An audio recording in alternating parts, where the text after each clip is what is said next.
पैदल अगस्त क्रांति मैदान तक जाने वाले हैं और उनके साथ प्रियंका गांधी समेत कांग्रेस के कई बड़े नेता मौजूद हैं। आपको ये भी बता दें, लोकसभा चुनाव के मद्देनजर राहुल गांधी की न्याय संकल्प पदयात्रा के समापन के मौके पर इंडिया के घटक दलों की एक बड़ी रैली भी मुंबई के शिवाजी पार्क मैदान में होने जा रही है और इस बड़ी रैली के जरिए एक बड़ा शक्ति प्रदर्शन महाविकास आघाड़ी का होने जा रहा है और ऐसे में अब ये इंडी गठबंधन की जो रैली होनी है, ऐसे में दिल मिल रहे हैं। क्या बड़े चेहरे वहां पर पहुंचेंगे, ये देखने वाली बात होगी। सिद्धार्थ नाथ जी का सीधा हम रुख कर लेंगे।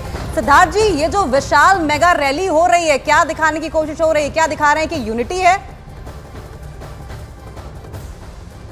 यूनिटी कहाँ है उनके पास? वहाँ पे शिवसेना है नहीं, वहाँ पे एनसीपी अपने में बिखर गई, वहाँ के लोग जो हैं उनके जो अन्य राज्य हैं वहाँ पे भी इनका यही हाल है। इनके साथ है कौन? बंगाल चला गया, वहाँ गठबंधन नहीं, जैन सेना ऐसे चले गए, मायावती आई नहीं। मैंने पहले भी जिक्र कर चुका हूँ इन लोग का। दक्षिण भारत में आप आंध्रा देख लीजिए, चाहे आप तेलंगाना देख लीजिए, तो इनके पास है क्या? तो दिखाने के लिए कुछ है नहीं। वो चाहे कुछ भी कर ले, जनता समझती है और जनता इनके जो बातचीत भी है और जो बोलते भी हैं राहुल बाबा, वो कहाँ से बोलते हैं और क्यों बोलते हैं यही नहीं जनता को समझ आता। हो सकता है उनको भी शायद नहीं समझ आता होगा। बिल्कुल, लेकिन सबकी नजरें इस पर रहने वाली हैं कि ये जो एक बड़ी रैली होने जा रही है, क्या इससे माना जा रहा है कि महाराष्ट्र को लेकर, खास तौर पर चूंकि मुंबई में ही ये सब कुछ हो रहा है, तो क्या महाराष्ट्र को लेकर आप देख रहे हैं इसको कि कोई सॉलिड फॉर्मूला सीट शेयरिंग को लेकर यहां से निकलता हुआ दिखाई देगा? देखिए, इन लोगों का क्या फॉर्मूला निकलता है मैं नहीं कह सकता, ये इनका अपना इंटरनल मैटर है। बट जहाँ तक कि ओवरऑल महाराष्ट्र का है, हम लोगों का जो एक गठबंधन है वो बहुत स्ट्रांग है और ये वहाँ पे यही गठबंधन जीतेगा और आप देखेंगे पिछली दफे से ज़्यादा अच्छा परफॉर्मेंस वहाँ पे होने वाला है। सिद्धार्थ जी, जल्दी से हमें बता दीजिए कि महाराष्ट्र में से 48 सीटों में से कितनी सीटें एनडीए गठबंधन के झोली में आने वाली हैं?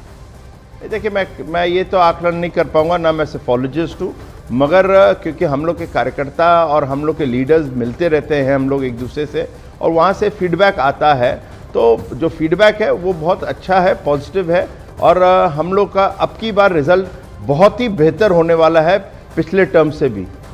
सिद्धार्थ जी, क्या आप कुछ समझ में यहाँ से आ पा रहा है कि बीजेपी के पास, चूंकि विपक्ष तो इस वक्त कोशिश में यही है कि खामियां कैसे गिनवाई जाएं, चाहे फिर वो चुनाव के ऐलान के बाद की स्थिति हम देखें या फिर इससे पहले की, यानी कि तारीखों की घोषणा के बाद की, बीजेपी के पास सबसे बड़ा मुद्दा इस चुनाव के लिए क्या है?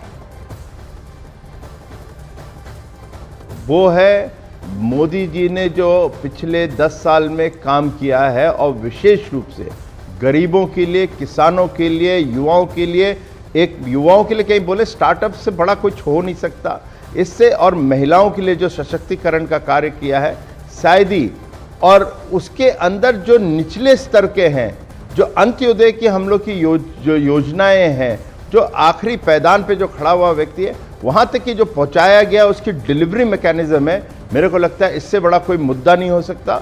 और हमारे पास चेहरा है, वो चेहरा खाली भारत के लिए नहीं है, वो चेहरा अब पूरे विश्व का चेहरा बन गया है और उनका नाम है नरेंद्र मोदी जी। ठीक है, आप बने रहिएगा हमारे साथ, हम लौटेंगे आपके पास, लेकिन सूत्रों के हवाले से एक ब्रेकिंग न्यूज जो मिल रही है वो बता दें। महागठबंधन में सीट शेयरिंग से जुड़ी हुई इस वक्त की सबसे बड़ी खबर न्यूज 18 इंडिया पर आप देख लीजिए।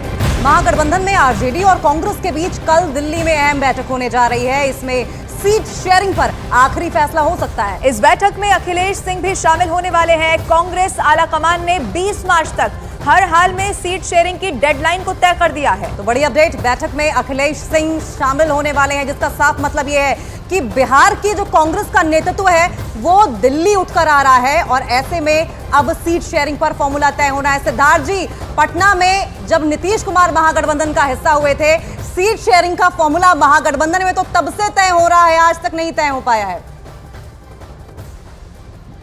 ना चुनाव के बाद तक नहीं तय होगा, ये भी आप देख लीजिएगा, इन लोग के बस की नहीं है। इन लोग की जो कहीं आप ये तो नहीं कह रहे कि महागठबंधन टूट जाएगा? देखिए, उनका जो स्वार्थ है ना, वो स्वार्थ के आधार पे गठबंधन होना, वो किसी नीति के आधार पे नहीं होता है। इसलिए तो पहले तो नियत होनी चाहिए, एक दूसरे पे विश्वास होना चाहिए, एक लीडरशिप पे होना चाहिए, वो है नहीं। इसीलिए नीतीश जी भी चले गए और अन्य भी साथी गए हैं, जयंत सिन्हा गए, तो जयंत चौधरी गए हैं। तो ये जितनी भी चीज़ें आपको सामने आ रही हैं वो अपने आप में दिखाता है कि इनका जो स्वार्थ है वो आगे आता है और जो नेता होता है उस जिस पे विश्वास होता है वो इनके पास है नहीं। सिद्धार्थ जी, पिछली बार बीजेपी के लिए या मैं एनडीए के लिए कहूं तो एक सीट रह गई थी, क्या इस बार पूरे क्लीन स्वीप की तैयारी है? वो एक सीट जो पिछली बार रह गई उसके लिए भी रणनीति यहां पर क्या तय हो चुकी है?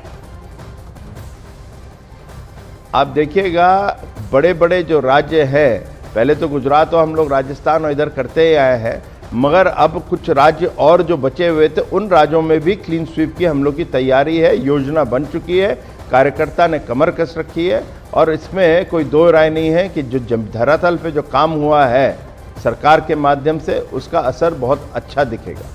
और हम भी यही उम्मीद कर रहे हैं कि कोशिशें आपकी रंग लाए। सिद्धार्थनाथ जी, आपको बहुत बहुत अग्रिम बधाई। जिस तरीके से दावा आप कर रहे हैं जीत का, 400 पार का नारा दिया जा रहा है, हालांकि जनता तय करेगी कि जीत किसकी होगी। फिलहाल न्यूज़ 18 इंडिया के साथ जुड़ने के लिए आपका बहुत बहुत शुक्रिया।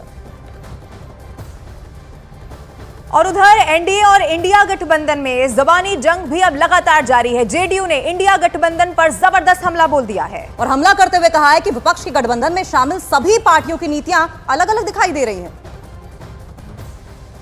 नहीं होती तो देश को आज़ादी नहीं मिलती, कांग्रेस नहीं होती तो देश को नेतृत्व नहीं मिलता, पंडित नेहरू से लेकर मनमोहन सिंह तक।